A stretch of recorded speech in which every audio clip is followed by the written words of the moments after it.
네, 미국에서 다시 긴축 강도를 높일 수 있다라는 얘기들이 나오고 있습니다만 오늘 하느니 금리를 동결하면서 국내 시장은 1%대 강세를 보여주고 있습니다.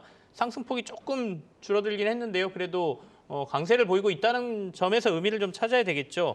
시장 앞으로 어떻게 봐야 되는지 조금 얘기를 나눠보겠습니다. 그래서 오늘은 연세대학교 국제대학원의 이남우 교수님 모셨습니다. 어서 오십시오. 네, 안녕하세요. 뭐 유튜브도 그렇고 방송도 가끔 나오셔서 여러 얘기를 해주시는데 요즘은 어떤 거 주제로 얘기를 많이 하십니까? 뭐가 눈에 가장 들어오시고 투자자들이 이걸 알아야 된다 보이세요? 그러니까 이제 작년이 뭐 우리 주식시장으로는 한 20년 만에 가장 어렵고 채권 시장은 뭐 100년 만에 한번 있을까 말까 네. 이제 그런 두 자릿수 하락을 보는 해여서 그 이제 어떻게 보면 좋은 투자 습관. 그러니까 이제 우리가 투자를 하면 그만큼 반대편에 리스크가 있는 거거든요. 왜냐하면 작년에 가장 안전하다는 미국 국채도 10% 이상 그 원본 손실을 봤기 때문에 좋은 투자 습관 이제 이런 걸 위주로 제가 얘기를 하고 좀 장기 투자 얘기하고 아무래도 이제 저는 이제 미국 주식 아니면 한국하고 미국 주식을 비교하는 것을 많이 얘기하는데 가령 네. 뭐 애플 대 삼성전자 근데 이제 아무래도 국내에서 제일 관심 있는 영역은 이제 전기차 미국에서는 이제 테슬라인 것 같습니다. 네. 테슬라 얘기 많이 하시는군요. 테슬라 그래도 주가가 많이 반등했지 않습니까? 그러니까 뭐 저점 한 100달러 초반에서 네. 뭐 2배 이상 올라서 지금 이제 한 200달러 정도에 이제 머물고 있습니다. 뭐 단기간 동안 한 2배 올랐습니다. 네.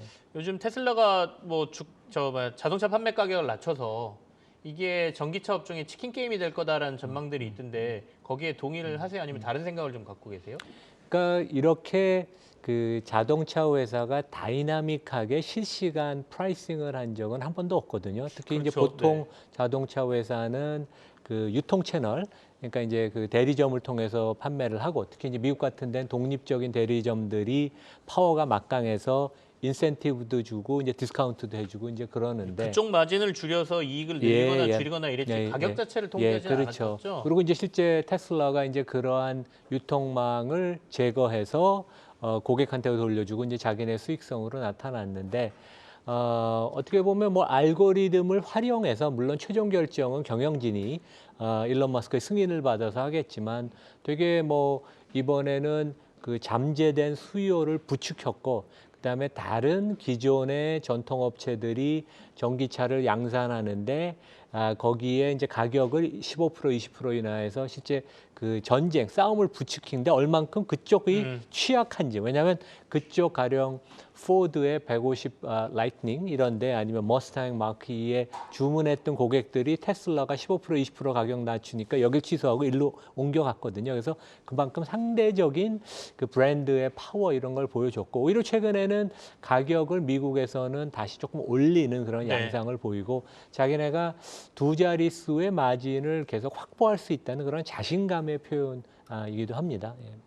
얼마 후에 인베스터 데이 테슬라가 앞두고 있잖아요. 여기서 다음 주 수요일이죠. 예. 어떤 얘기들이 나올 걸로 보세요? 그러니까 회사가 이제 언지를 준 것은 네. 크게 이제 세 가지입니다. 첫째는 회사의 장기적인 발전 그 계획. 근데 특히 이제 어떤 거냐면 지금 테슬라는 럭셔리 브랜드가 모델 S랑 X 이게 한 뭐 10만 달러 정도 하죠. 국내에서도 1억이 넘고 그 밑에 이제 미드 사이즈 중형 사이즈가 모델 Y랑 3인데 이게 한 4만 5천 불에서 한 6만 불, 7만 불인데 그 실제 미국이나 전 세계적으로 그 가장 자동차 시장에서 그 세그먼트가 큰 데는 네. 2만 달러에서 4만 달러 사이에요. 근데 테슬라는 그쪽에 포지셔닝이 돼 있지 않기 때문에 일론 머스크가 그런 얘기를 과거에 좀 던지긴 했지만 이번에 좀 더 구체화시키고 실제 뭐 월가에서 좀 공격적으로 보는 사람들은 2025년에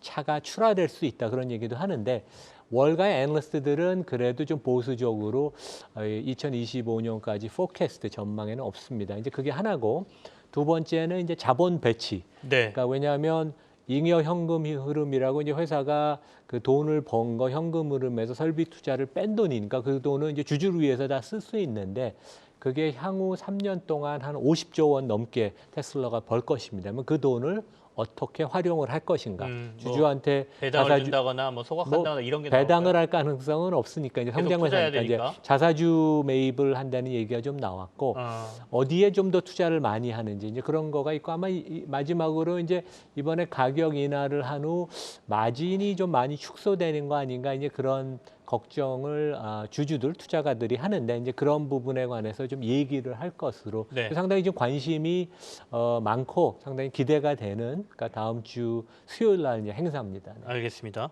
뭐 큰 얘기 하려다가 일단은 테슬라 얘기부터 먼저 해버렸는데 FOMC 의사록이 좀 공개가 됐습니다. 그러면서 미국의 이제 긴축 강도에 대한 우려가 좀 높아지는 것 같은데요. 뭐 금리 상단이 6% 갈 수 있다는 얘기까지 나오던데 이걸 어떻게 받아들여야 될까요?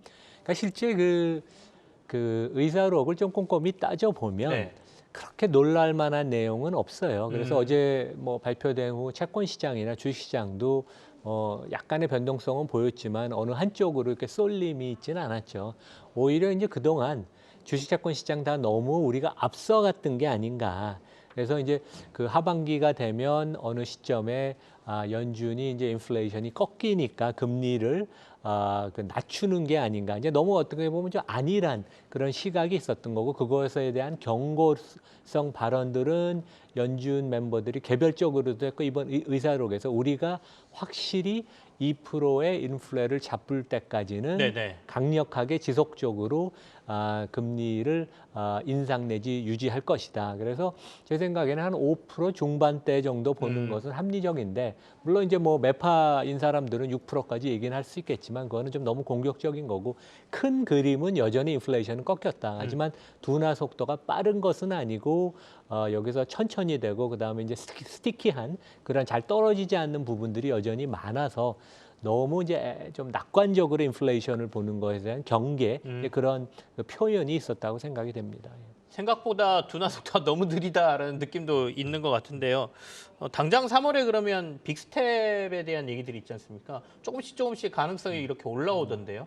우리 근데 이제 교수님은 어떻게? 그 저는 뭐 0.25를 3월에도 가고 그 다음에로 갈 것으로 보는 게 실제 파웰도 인정을 했고 연준의 다른 이사들도 인정하는 게 그동안 너무 단기간 동안 급격하게 기준금리를 올렸기 때문에 네. 그것이 어떻게 어떤 방식으로 경기를 지금 둔화시킬지 이거를 우리가 관찰해야 된다. 아직은 이 부분을 모른다. 그래서 오히려 여기서 너무 급격하게 금리를 올리는 그 리스크 그거보다는 좀 더 여기서 점진적으로 올리면서 관찰을 하고 이제 데이터 중심적으로 네. 우리가 본다 그러죠. 그래서 이제 앞으로 한 서너 달 정도는 그렇게 0.25 금리를 올리면서 관찰을 하고 그런 약간 좀 그런 스탠스를 좀 유지할 것 같습니다. 예.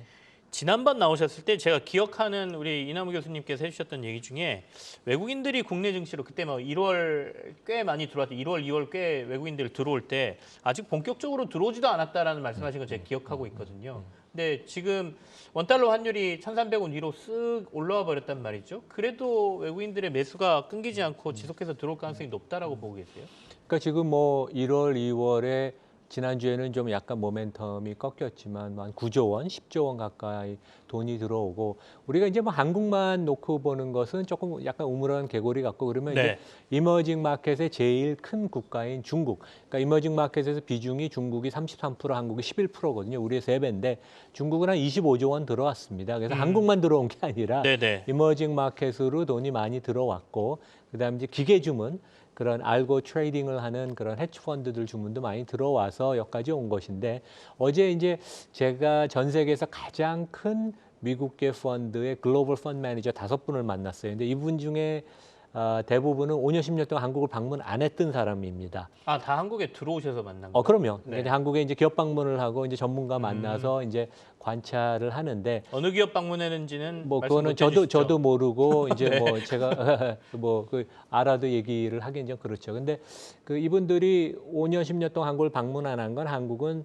성장성이 이제 더 떨어지고 뭐 지배 구조나 이런 거 기대할 게 없다. 좀 실망스럽다 그랬는데 뭔가 한국이 이제 변화의 그러한 그 모습, 그런 변곡점에 온 것이 아닌가 이제 그런 기대감으로 왔는데 그래서 이제 기업들이나 개별 그 이사회 아니면 지배 구조 뭐 이런 그다음에 주주 권리 이런 거가 이제 긍정적으로 변하는 것은 상당히 좋게 보고 근데 이분들도 30년 베테랑이에요. 그래서 이제 한국이 얼마만큼 그동안 기대를 했다가 또 실망을 하고 기대를 했다 실망한지 알아서 반신반의하는데 제가 인상 깊었던 것은 특히 금융 당국이 네. 특히 금융 지주사에 관해서 아주 세게 지금 경영에 간섭하는 것은 그동안 한국 정부가 코리아 디스카운트 관련돼서 들인 노력을 다 상쇄시키기도 남을 정도로 너무 실망스럽다. 이제 그런 얘기를 합니다. 그래서 그런 부분은 우리 정부가 여러 가지 자본시장 관련돼서 좋은 조치를 하지만 네.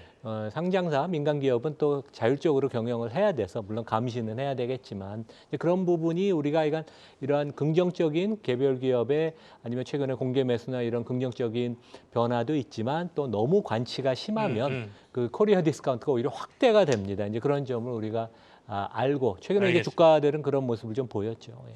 시간이 별로 없는데요. 그러면 지금은 국내 시장으로 한정해서 어느 쪽에 주목 좀 해야 된다라고 보고 계십니까? 섹터, 업종 이런 거요. 그러니까 저는 기본적으로 우리 시장이 뭐 전에 한경에서도 네. 이제 그런 기사가 나왔지만 10년 데이터를 보면 우리나라 시장이 연 1, 2% 수익밖에 못 안겨줬다. 근데 이제 그건 달러 기준으로 본 거에서 약간 계산이 틀렸습니다. 원화 네. 기준으로 보면 한 6, 7% 되는데 배당을 많이 줘서 내가 주주로서 좀 안정적인 수익을 확보할 수 있는 그런 종목, 그러한 그 종목들을 전 좋아하는데 그런 관점에서 보면 은행주가 원하는 것만큼 주주 환원을 못했지만 앞으로 계속 증가할 거여서 뭐 5%, 7%의 배당 수익률이 좋고 그다음에 저는 우선주, 특히 현대차 우선주, 이우선주가 배당 수익률이 한 7, 8% 됩니다. 네. 그래서 상당히 매력이 있다고 봅니다. 네. 네, 알겠습니다. 금융주, 우선주 쪽 관심을 좀 주문하셨습니다. 이남우 교수와 함께했습니다. 고맙습니다. 네, 감사합니다.